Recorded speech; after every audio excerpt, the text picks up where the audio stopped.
Hello and welcome to this edition of Wineskins. I'm Father Jim Korda. Wineskins is a program that features reflections on the lives of the saints and the sacred scriptures, along with a variety of issues and topics, all from a Catholic perspective.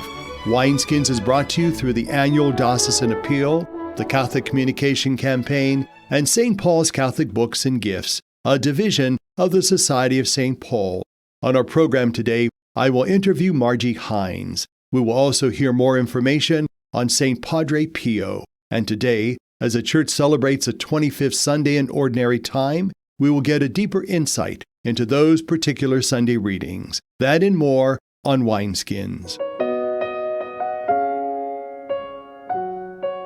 Catholic Charities is an important part of the life of the Church and her members. To share with us an important issue is Rachel Hrbolich. In today's Gospel, we hear the parable of the dishonest steward. Webster defines steward in a few different ways.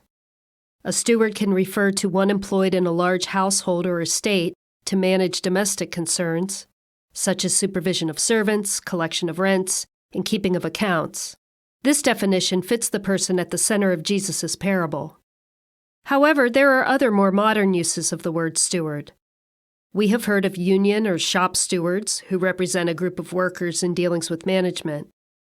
Those of us who have flown know that stewards and stewardesses, now more commonly called flight attendants, take care of our needs when we are passengers on an airplane.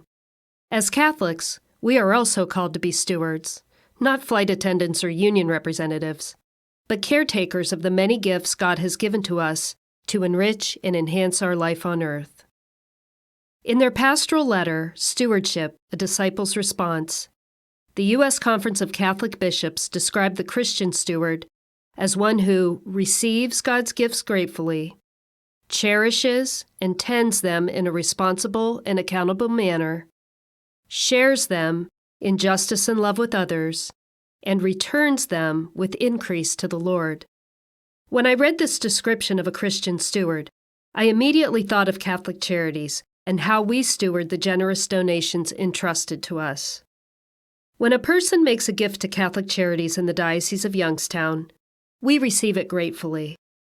We are sure to send an acknowledgement of the gift in the form of a thank you letter, letting the donor know how much we appreciate their support and how we plan on applying their gift to some greater use. If the donation comes in the form of a check, we are sure to deposit it in a timely manner. If the donation comes online, we maintain secure software so that we can process the donation electronically as soon as we receive it.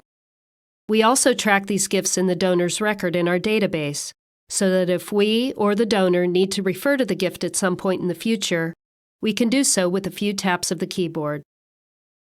If the donation is made in support of a particular campaign, such as Warm Hearts for Warm Homes, First Step for Change, or Season of Giving, we pass it along to our Catholic Charities agencies to assist those who need our help. Often, we direct gifts to the particular agency in the donor's county as a way of being fair about how donations are distributed, and so that the donor can know that their gift is making an impact in the community where they live. Our Catholic Charities agencies then share those gifts lovingly with others, providing food, housing and utility assistance, and other important services that meet physical and emotional needs. The gifts our donors share with Catholic Charities are able to be returned with increase to the Lord, as they often help us leverage other funding to serve a greater number of people in need. Many of the grants we receive require that we have a certain amount of matching funds, so that the grantor is not the only one providing support to make an initiative happen. Grantors like to see diverse sources of funding to go along with their own, which shows that others have found the project or purpose beneficial and worth the investment. Money donated to Catholic Charities from individuals is pooled in such a way as an additional revenue source. Receiving, cherishing, tending, sharing, and returning. These hallmarks of Christian stewardship are known and respected in the daily work of Catholic Charities, ensuring that the financial resources entrusted to us are stewarded properly for the benefit of the donor, as well as the people who rely on us for help and hope during a dark time in their lives. Mindful of the gifts entrusted to our care, We work diligently to keep our administrative costs low, so that as much money as possible can go to direct service. This is another practice we maintain in order to be good stewards. The Diocesan Department of Catholic Charities' 2021 financial audit showed that 90 cents of every dollar we receive goes directly into our programs and services. Our ability to channel such a significant amount of our funding to services has earned Catholic Charities a Platinum Seal of Transparency on Candid, formerly known as GuideStar. Candid's data tools on nonprofits, foundations, and grants are the most comprehensive in the world and are often used by potential donors to research organizations. Catholic Charities' Platinum Seal of Transparency provides donors with the assurance that we are excellent stewards of the resources entrusted to our care and that their donation will be used as they intended. Unlike the dishonest steward we meet in Luke's Gospel this weekend, Catholic Charities continually strives to be honest stewards, understanding the great responsibility we have in accepting and utilizing the donations we have graciously received to further the Church's social mission. To learn more about the programs and services Catholic Charities provides in your community and throughout our diocese, visit www.ccdoy.org. Again, that's www.ccdoy.org. For Wineskins, I'm Rachel Hrbolich. St. Padre Pio was a holy priest. To tell us more is Diana Hancharenko. She is a young adult minister at St. Angela Merici Church in Youngstown. Francesco, named in honor of St. Francis of Assisi, was born to parents who were peasant farmers in the small Italian village of Pietrelcina on May 25, 1887. From his childhood, Francesco was very devout and at an early age felt drawn to the priesthood. At the age of 15, he joined the Capuchins and became a novice a year later. He received the habit in 1902 and was ordained to the priesthood in 1910 after 7 years of study, becoming known as Padre Pio. He was drafted during World War I, but when he was discovered to have tuberculosis, he was discharged. In 1917, he was assigned to the friary in San Giovanni Rotondo, 75 miles from the city of Bari on the Adriatic. On September 20th, 1918, Padre Pio was kneeling in front of a large crucifix when he had a vision of Jesus. When the vision ended, he had the stigmata, the visible marks of the crucifixion, in his hands, feet, and side, making him the first stigmatized priest in the history of the Church. The doctor who examined him could not find any natural cause for the wounds. Life became more complicated after that. Medical doctors, church authorities, and curiosity seekers came to see Padre Pio. In 1924 and again in 1931, the authenticity of the stigmata was questioned. Padre Pio was not permitted to celebrate Mass publicly or to hear confessions. He did not complain of these decisions, which were soon reversed. However, he wrote no letters after 1924. His only other writing, a pamphlet on the agony of Jesus, was done before 1924. Padre Pio rarely left the friary after he received the stigmata, but busloads of people soon began coming to see him. Each morning after a 5 a.m. Mass in a crowded church, he heard confessions until noon. He took a mid-morning break to bless the sick and all who came to see him. Every afternoon, he also heard confessions. In time, his confessional ministry would take 10 hours a day. Penitents had to take a number so that the situation could be handled. Many of them have said that Padre Pio knew details of their lives that they had never mentioned. Padre Pio saw Jesus in all the sick and suffering. At his urging, a fine 350-bed hospital was built on nearby Mount Gargano. The idea arose in 1940. A committee began to collect money.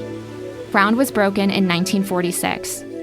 Building the hospital was a technical wonder because of the difficulty of getting water there and of hauling up the building supplies. One of Padre Pio's sufferings was that unscrupulous people several times circulated prophecies that they claimed originated from him. He never made prophecies about world events and never gave an opinion on matters that he felt belonged to the church authorities to decide. Upon his death on September 23, 1968, the wounds were no longer visible. In fact, there was no scarring and the skin was completely renewed. He had predicted 50 years prior that upon his death, the wounds would heal. The wounds of the stigmata were not the only mystical phenomenon experienced by Padre Pio. The blood from the stigmata had an odor described by many as similar to that of perfume or flowers, and the gift of bilocation was attributed to him. Padre Pio had the ability to read the hearts of the penitents who flocked to him for confession, which he heard for 10 or 12 hours per day. Padre Pio used the confessional to bring both sinners and devout souls closer to God.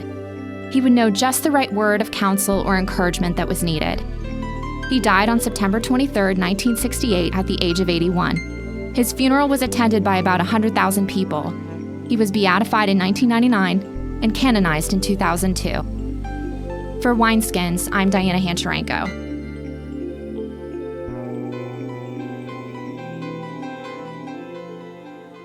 I'm talking with Margie Hynes, who is a religious education consultant and also director of the Media Library at the Diocese of Youngstown.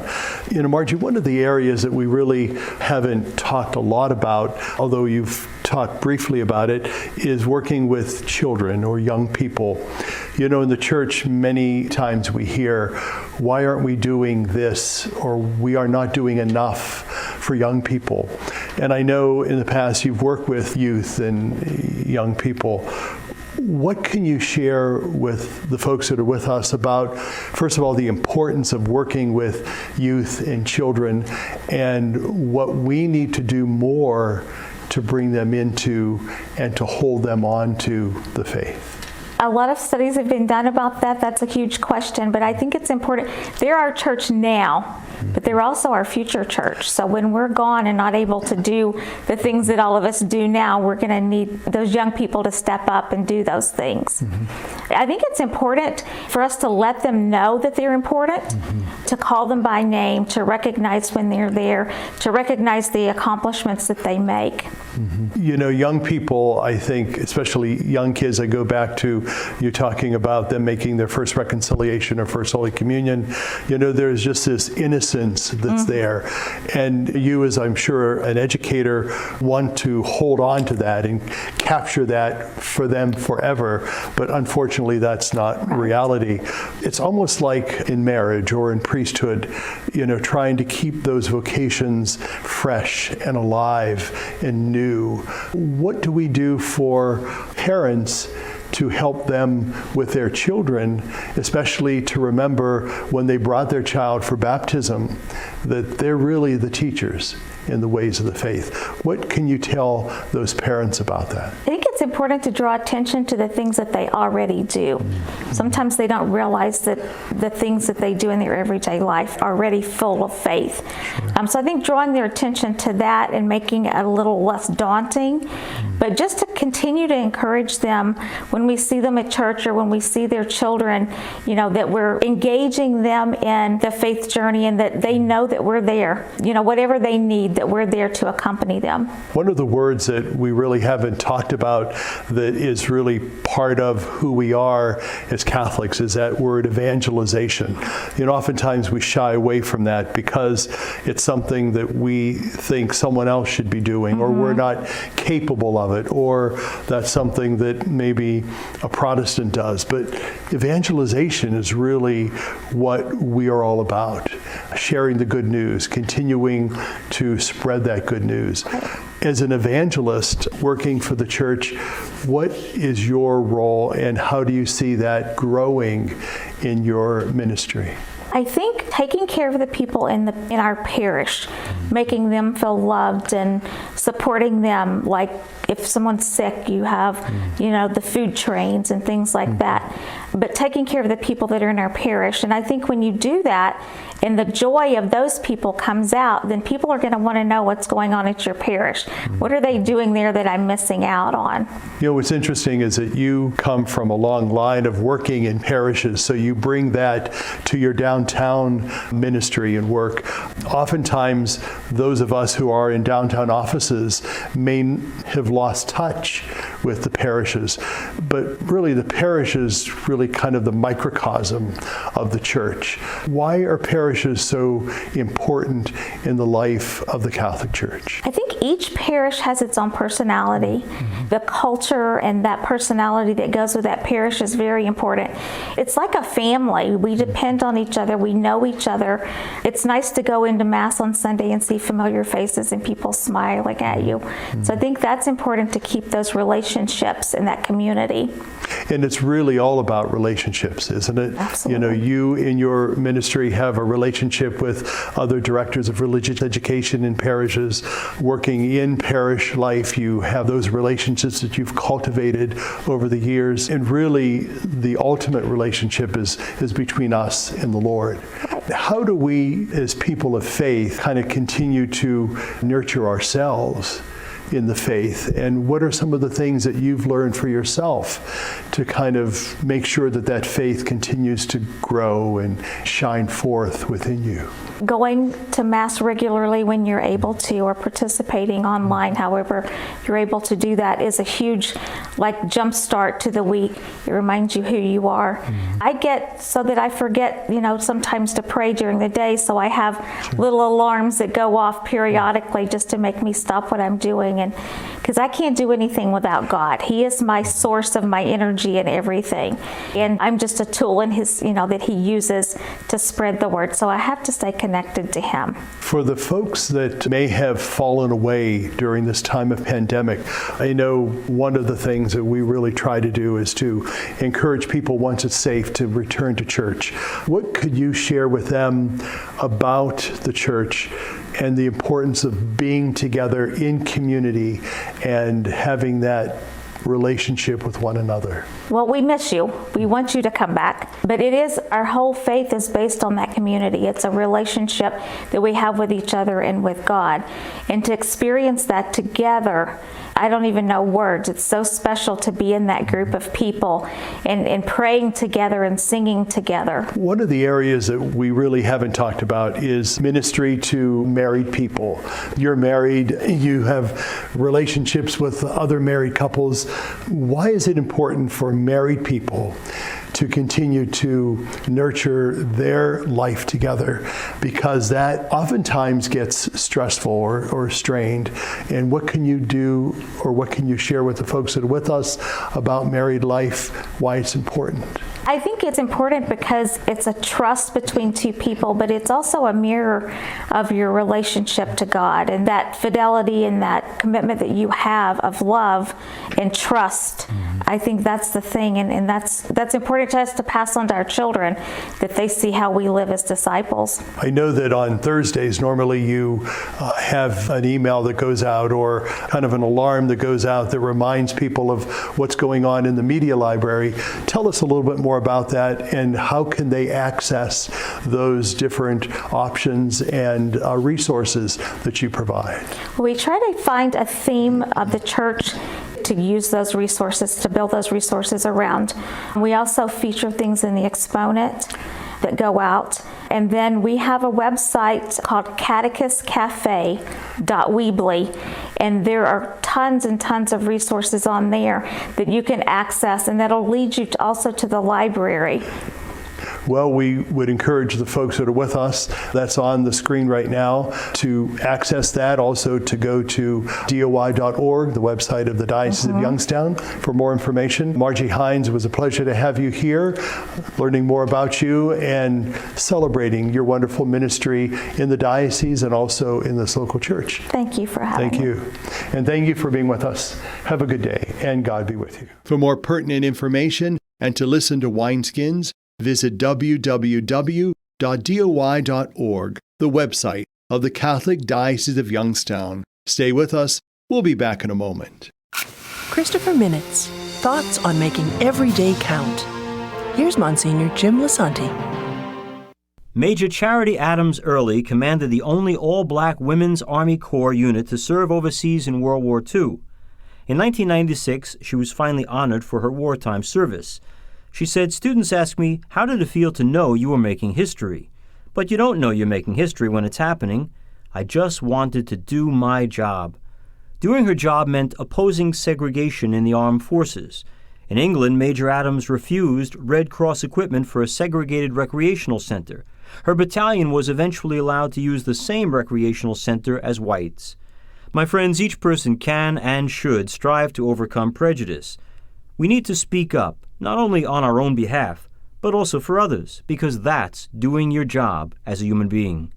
I'm Monsignor Jim Lisanti of the Christophers. Remember, you do make a difference. 33 million Americans have descended into poverty.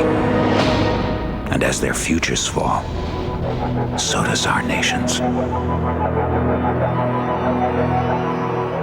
Our song today is from the CD called Songs of Praise. It is by Salvatore Tassone.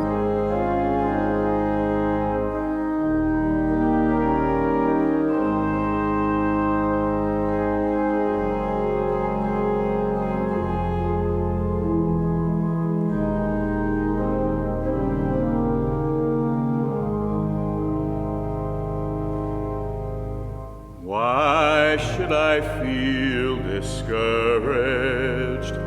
Why should the shadows come? Why should my heart feel lonely and long for heaven and home? When Jesus is my portion, my constant friend is He. His eye is on the sparrow, and I know He watches me. His eye is on the sparrow, and I know He watches me. Let not your heart be troubled. His tender words I hear, resting on His goodness, I lose my doubts and fears. Though by the path He leadeth, but one step I may see, His eye is on the sparrow, and I know He watches me. His eye is on the sparrow, and I know He watches me. I sing because I'm happy. I sing because I'm free. For His eye is on the sparrow, and I know He watches me. I sing because I'm happy. I sing because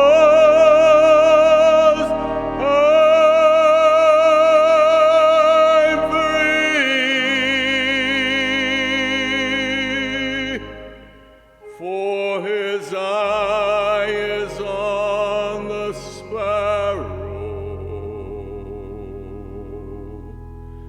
and I know He watches me.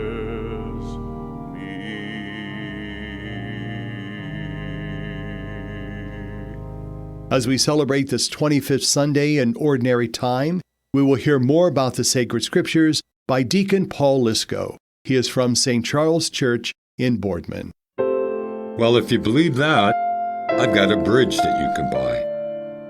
That expression came from the antics of one George C. Parker, who was a clever con man that used to convince people that he could sell them the Brooklyn Bridge.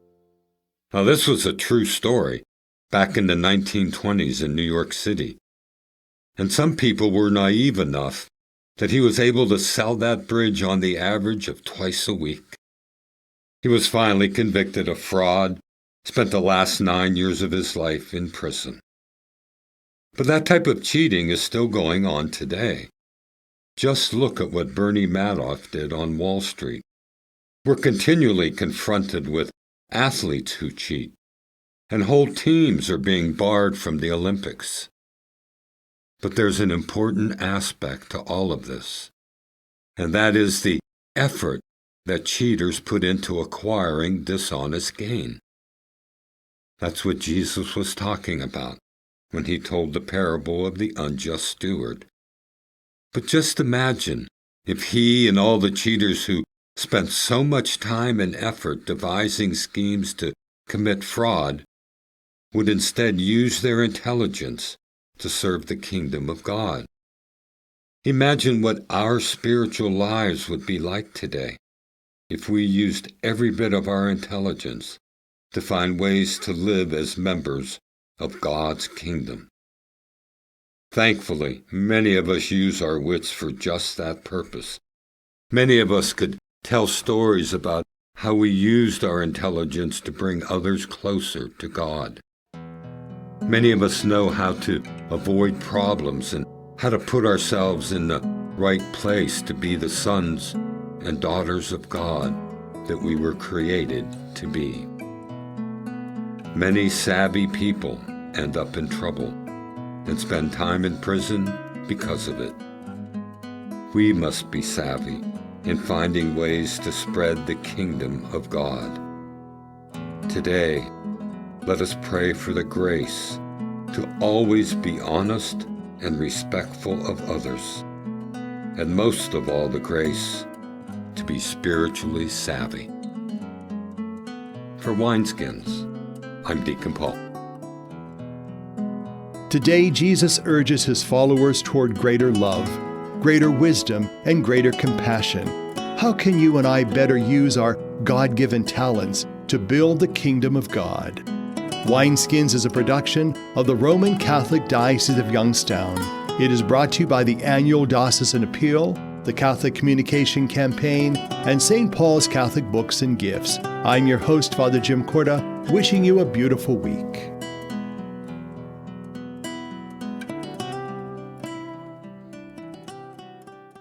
What have you done for your marriage today? I gave my wife a hug this morning. I told her I love her. I did her hair this morning. I think it looks pretty good. I cooked my husband's favorite breakfast. I bought her an orchid. What have I done for my marriage today? I sent my husband a love email. I read the newspaper to my wife, and it cracked her up. But she's still laughing. What have you done for your marriage today?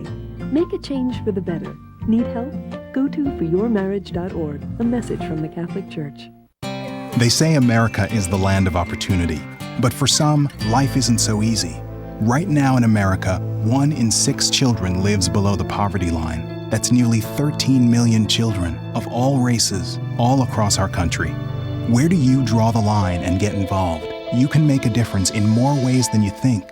Go to povertyusa.org today, because 1 in 6 children in poverty is one too many. A message from the Catholic Campaign for Human Development.